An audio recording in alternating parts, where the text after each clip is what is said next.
miarabatsika rehetrarehetra mpagnaraka an'izao fandarana zao moa zany tena koa namagna sidy avy amin'ny Sera Studio.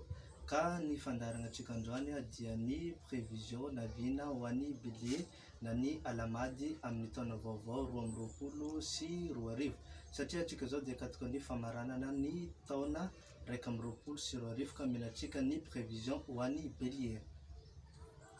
Raha ivina dia ny taona 2024 ho an'ny alamady na ny bélier dia taona famaranan-javatra ary taona fiomanana amin'ny dingana vaovao ny 2024. Mety ho tsara zany nefa mety ho ratsy ihany koa arakaraka ny fomba ny tantananareo ny taona 2024 sy 2024. Raha tsara kosa ny fanomananareo izany dia ho tsara ihany koa ny vokatra raisina amin'ity taona vaovao ty. Fa raha ratsy kosa ny fanomananareo zany dia ohatran'izany ihany ny vokatra raisintsika amin'ny taona vaovao io. Ny vanim-potoana amin'izany dia ny voalohany ka hatramin'ny fahafolo hatramin'ny 1 volana marsa 2024 dia vanim-potoana somary miaka-midina ho anareo alamady na ny bélier ny 3 volana voalohany ka mila fitandremana eo amin'ny izay atao.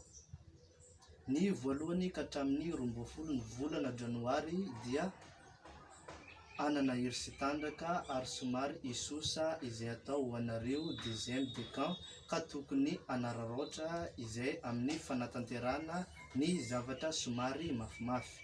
Toy izay ihany koa ny troisième décan manomboka ny fahafolo hatramin'ny 24 volana jona 2024 somary takonadraona indray. Aroan'ny vanim-potoana azo lazaina fa tsara io ary azo lazaina fa mila fitandremana kely ny troisième décan amin'ny vanim-potoana efa nolazaina takeo iny. Ny premier décan dia mila mitandrina amin'ny fahasalamana sy ny fifandraisana amin'olona fa mety hisy olana na fifandraisa toy ny troisième décan takeo iny.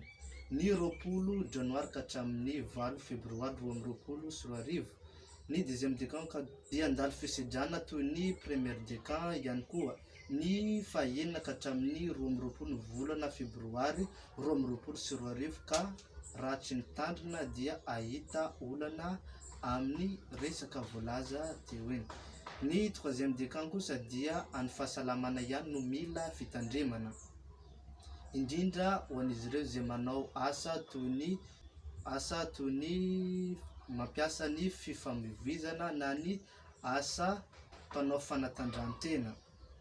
Ny 3 volana faharoa dia ny voalohany ka hatramin'ny fahaefatra ary ny 17 volana jona 2024 vanim-potoana famaranana zavatra iray ary fanombohana zavatra vaovao ny 3 volana faharoa ho an'ny alamady na bélier. Ka azo lazaina fa tena misongadina ny zavatra rehetrarehetra izay atao. Ny premier décan dia andalo vanim-potoana tena tsara mandritra io vanim-potoana io ka maro amin'izy ireo no ahita fahasoavana sy isongadina amin'ny asa atao izany. Anomboka ny 12 volana jona ka hatramin'ny 30 volana jona 2024.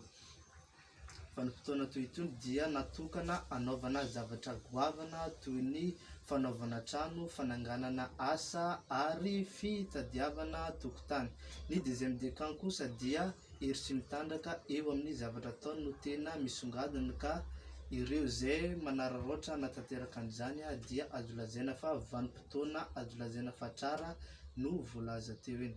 Ny 12 volana jona 2024 ny troisième décan dia maro amin'izy ireo no ahazo fankasitrana sy fisondrotana eo amin'ny asa izay ataon'izy ireo raha mitandrina. Ny daty tena isongadina amin'izany vanim-potoana izany ny 20 ka hatramin'ny 30 volana jona 2024 izay indray ny fisehoan'ny 3 volana faharoa fa toy izao ihany koa ny 3 volana fahatelo. Ny voalohany ka hatramin'ny fahafito ary ny 30 volana septambra 2024.